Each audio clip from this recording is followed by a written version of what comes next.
Hello. Here we are again for our fifth podcast. Claire, you're quite familiar with this and Genies. We've done several of the podcasts in the past. And here we are again. And today we're going to tackle AI and machines. And it's creating an awful lot of uncertainty today for people wondering if AI is going to replace them and replace their role. So I thought it was a good topic. We tackled it again very well in the past, and I thought we'd do it from a different perspective. And we have James joining us today. So a little bit about Genies. Genies is an end-to-end career development platform. We were established back in 2021. However, we created our MVP, our platform back in 2024. So we've been going really as this new kind of version of Genies a little over a year now. And we've done a few other podcasts. And I thought we were going to start today and get going onto this fantastic and exciting topic that everybody is talking about. And it's trending all over the place.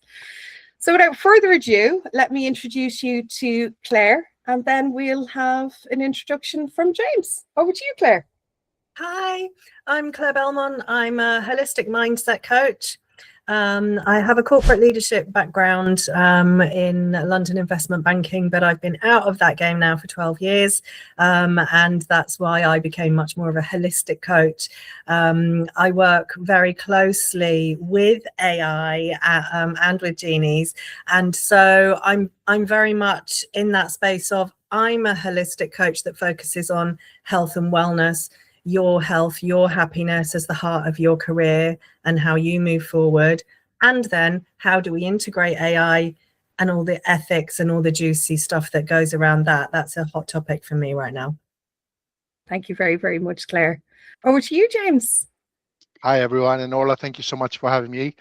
So my name is James Kennedy. I'm an executive career coach, and I've helped people all over the world, from graduates all the way up to CEO level, land their next opportunity.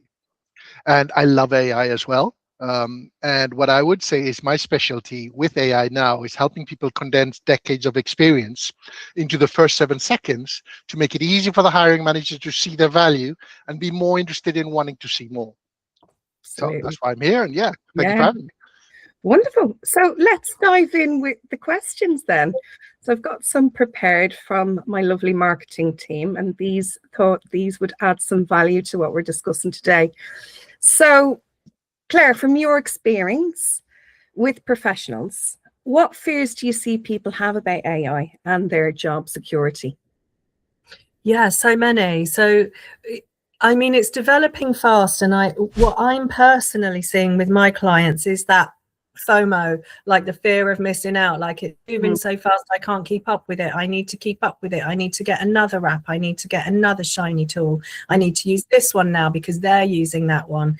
And it's creating, certainly for my clients, it's unless we structure it and find our own focus, and that's what I'm all about, is bringing it back to your center, your focus, your priority, then bring in your AI to analyze the data, to handle the information.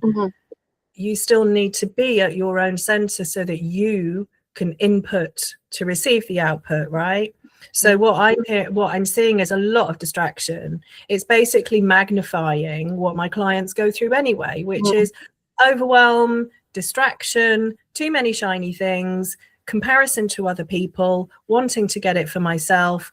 But then, and the comparison piece as well that is really powerful for them is that they're looking at other people, right, on TikTok, do this in 20 seconds with your AI, yeah? But they forget the bit where it takes you 4 hours to download the app and learn the thing and those bits. So there is this gap, bridging the gap between expectation, comparison and reality, and the fear of missing out aspect is that's a real stumbling block for us right now.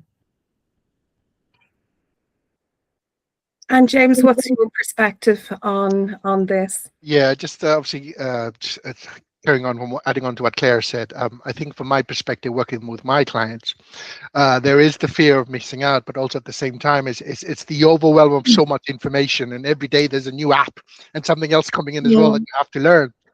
And I think a lot of the time is they're overwhelmed where they're Mm. not doing anything at all. So Mm. we've got the other side of that as well, where they said they That don't is even know very where true. to start. Mm. And one of the things that I speak to my clients about is there's always going to be some new fad, a new tool coming out.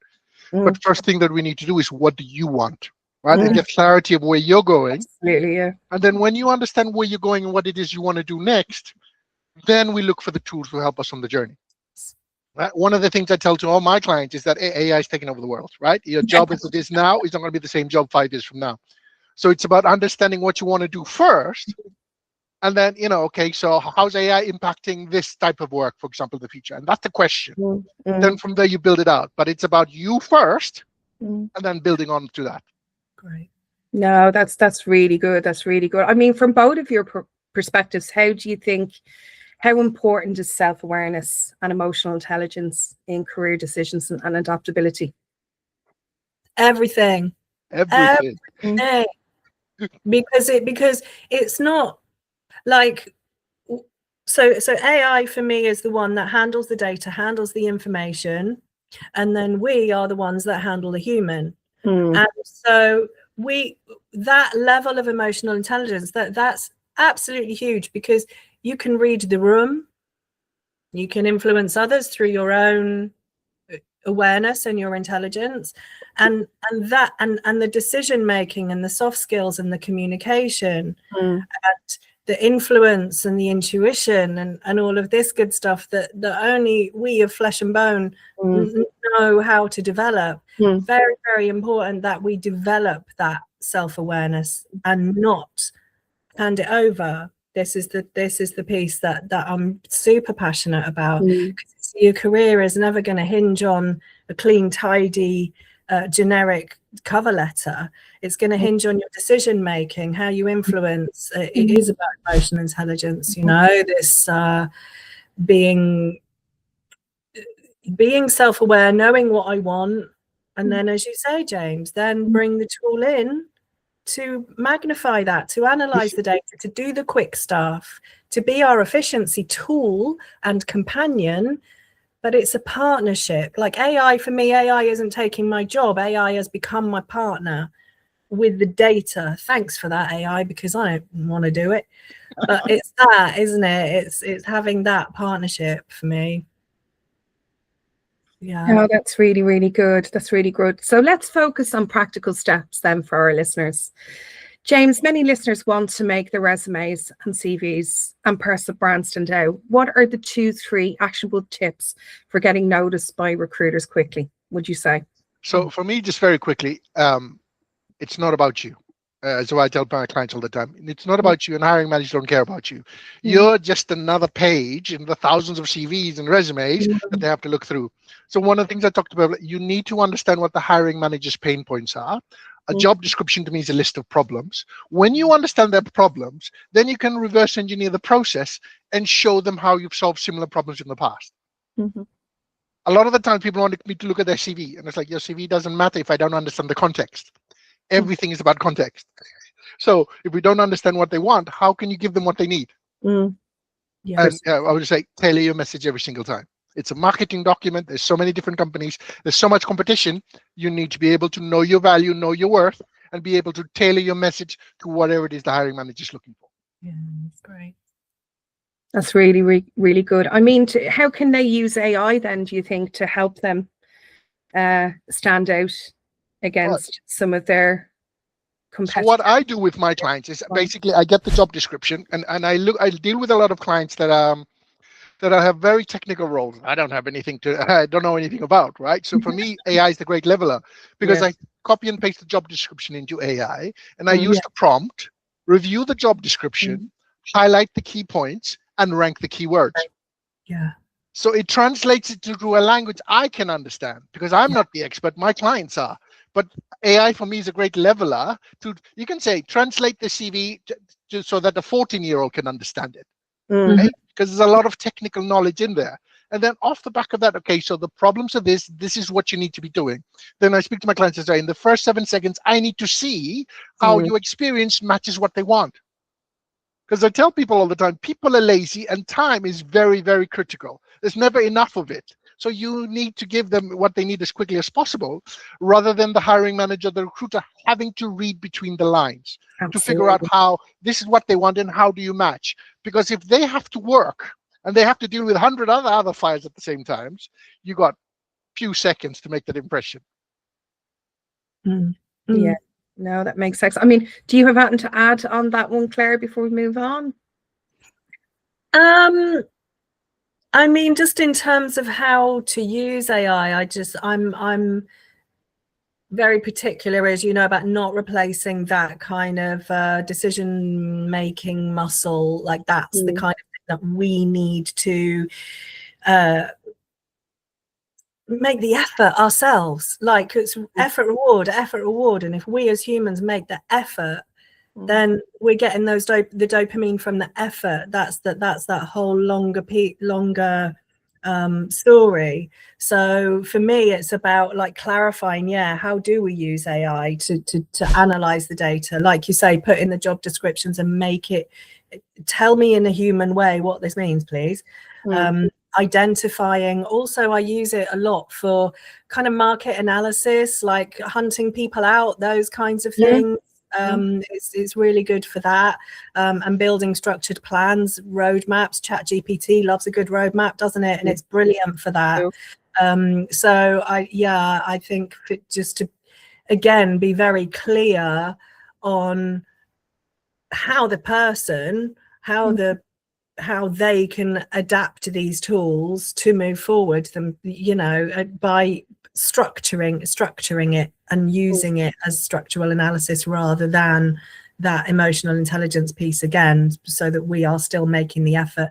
It's all around awareness. It's all around awareness of how we are using it, and that's big in the governance world right now of tech, of how do you regulate? Really, isn't it? Yeah. And so I think that needs to be at the forefront of everybody's mind, to be very conscious of that. Yeah. So in your coaching practices, would you say then some of the people that you're coming across now are very au fait with AI, or are you just kind of finding it's very mixed? You've got some novices coming on that really don't know where to start, or you've got more experienced, more savvy people that are aware of how to use and not just how to use it, but how to use it for their advantage. Yeah, certainly for my crowd, they're pretty savvy with it, and they're all quite kind of high in this high achieving zone and wanting to be using the best thing. So they are pretty savvy with it. But even then, it doesn't make any odds, you know, I don't think, because it doesn't matter how savvy you are with it, you're still not as savvy as it. And it you know, trying to play catch up, we're feeding into that find the external thing to fill my void. It's going back into that pattern and repeating that pattern, rather than I'm steering this ship and I'm using that to help me steer this ship. Is that how you think it should be used, Claire? Personally, yeah. And James, what about yourself? Sorry, Claire, let's finish. Yeah, it's about for me, it's very much about us exercising and developing our own cognitive function and keeping that very much alive and developing that as fully as we can, without kind of giving that aspect of it up, using it to accelerate what we're already doing, amplify what we're already doing, but we need to be very self-aware of what we're doing because of that. Absolutely. You know? I would agree with that, Claire. What about you, James? Have you got any other perspective? Yeah, so it's quite interesting as I'm listening to the conversation, some of the words we're using about the executives and the people we're working with playing catch up. It's like, catch up to what? It's still, and I know AI has been here for a long time, but it's still relatively new in the world of work. So what are we comparing ourselves with? There's companies out there that have still got their head in the sand and don't know what anyone to do with AI. So from my perspective, if you're taking courses on AI, if you're learning a bit more about AI, if you're playing around with AI at the moment, you're still 1%. You're still in the top early adopters compared to the rest of the world at the moment. That's true. For me as well is I look at it as it's like I like the word play. Right, so because we get too hung up about having it perfect the first time.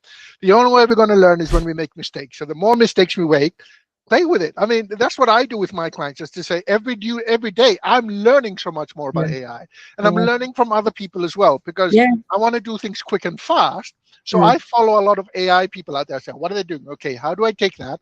And then how can I turn into the context of what I'm doing? Because that's how everything I do. And I said, wherever you are and what career you are, take what's out there, play with it, and then figure out how it works into you. And I'm telling you, even if you're doing just that, you're still part of the 1% of the population. And you're still ahead of the game, because most people are scared to even play around. It's like, oh, I'm so scared of it, I can't even touch it. It's Claire talks about governance and security. And I said, I understand it's very important. I come from a governance background as well in highly regulated financial services. But at the same time, is if you're playing around with it on your own, what's the harm and the risk just to play with it? Absolutely. I like that. Yeah, no, I do too. I mean, if anyone has seen the new kind of caricature that ChatGPT is sweeping over Facebook, Instagram, and LinkedIn, it's very fun. Mine gave me 3 arms. It's like, I'll have that. We were playing with it here last night as well. I've tinkered around with it quite a bit. I thought it was quite good. I mean, it brings me to the next question, really. Who do you think, which demographic do you think is enjoying it more? Is it the Gen Z people coming up, or do you think, just throwing it out there, do you think us older generation individuals are adapting to it and taking to it a lot more than our younger peers? I mean, I can speak for Gen X. I love it. So can I. It's been a slow burner, darling. Love it. It's been a slow burner, and at first I was very skeptical, and I know among my peers around my age, I mean, I'm 50, so peers around my age, probably, let's say Gen X for that. I think for the most part we've kind of come in with caution, but now it's like, I mean, we remember when the internet came along. Oh yeah. So there was that massive stage of that industrial revolution level up. Now we're in a new stage of it, which, like, if we're professional, I mean, from my perspective, a professional in the field, exciting new things to play with, as James rightly says, to explore and experiment with. It's fun. Like, it is fun, and it's so brilliant. Like, give me a meal plan for the week. It's done. All I've got to do is tell it everything in my fridge and cupboards, and now I've got my meal planner. I don't have to worry about the app and all of those things, So I think we find it quite exciting. I think that Gen Z and the millennials are the ones that have got it. They're the ones that I'm seeing having these extremely cool conversations with them, with their AI all over YouTube, and there's so many different levels and layers that they are working with that is just, I'm not going to go there because I just choose not to put my time and energy into that, but I'll encourage it all day if it's playful, as you say, James. What's your thoughts, James? I think for me is I would say the younger generation, they like to play with stuff. They love technology. They grew up with technology, right? So let's play with this new toy. At the same time, what I would say for us older generation, we have a lot of life experience. We have a lot of history and things. And all I would say to older professionals is, if you could learn how to tailor that and play around with AI to use your knowledge and experience, AI to me helps to amplify it. If you understand how to play the game and use the prompts, you're going to be in so much stronger position than the younger generation with not much life experience yet. And that's what I said. That's the superpower of us older people. We've been through the trenches. We know all the terrible stuff and the compliance and all that sort of stuff. You can't buy that from the university degree that they've just got off the shelf, right? They've just got off them. And so those things, if we learn to leverage it and harness it, we're going to get more time back. Right? I said, with my experience, with my stories, I put into AI and it tweaks it for me, but the input is mine. My experience comes first. And then it just makes it like, okay, who wrote that? Because that's amazing. And that's how I wouldn't say it. And it's like, yes, I'll have that. So it helps to save me time. And if our most valuable commodity is time, the ability to learn again right? I'm going to stick to all of it because we think, yeah, we know it all. We're the top of our game. The world's changing. How adaptable are you to change with the world? Okay, that's the skill for the future: adaptability, resilience, and the ability to relearn a new skill. We're going to be a new kid again, basically, right? But we're a new kid with experience. That's powerful in my world, because then you can play with AI with experience, learn the prompts and things to help you make you even more better and more effective at what you already do. That's great. Yeah, no, I couldn't agree more, James. I mean, we're coming close now to our half an hour. I don't want to bore our listeners. Maybe we can do a part 2 of this. But just closing and reflections. I mean, before we wrap up, I'd like each of you to share one powerful message to professionals at any stage of their career, feeling uncertain or overwhelmed about the future in AI-driven world. My big one is around just the awareness piece. Actually, the self-awareness piece is just to protect your thinking, protect your energy around your cognitive functions and creativity, and protect that, and use AI as your companion to accelerate what you're doing, to complement what you're doing, rather than handing it over in the name of efficiency and that'll do, you know, that kind of be very aware of what is really efficient and beneficial for my future self, not just in this, you know, hurried, get it out, get it done, hustle. No, thank you. So definitely protect like your thinking and your cognitive ability and your creative ability is our edge. So we need to protect that.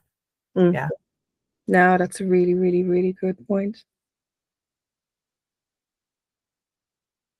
It's my turn now. Yeah, just waiting.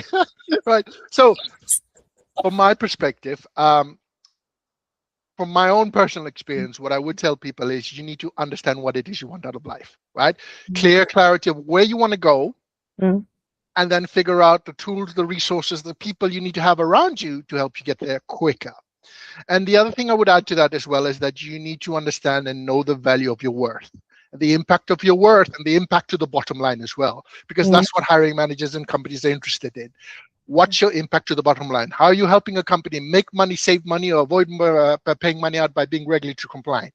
That's the same thing in every single company out there. So when you can understand how you tailor your message and your story to match one of these 3 things, that helps you transition and move into different careers and roles that you never thought were.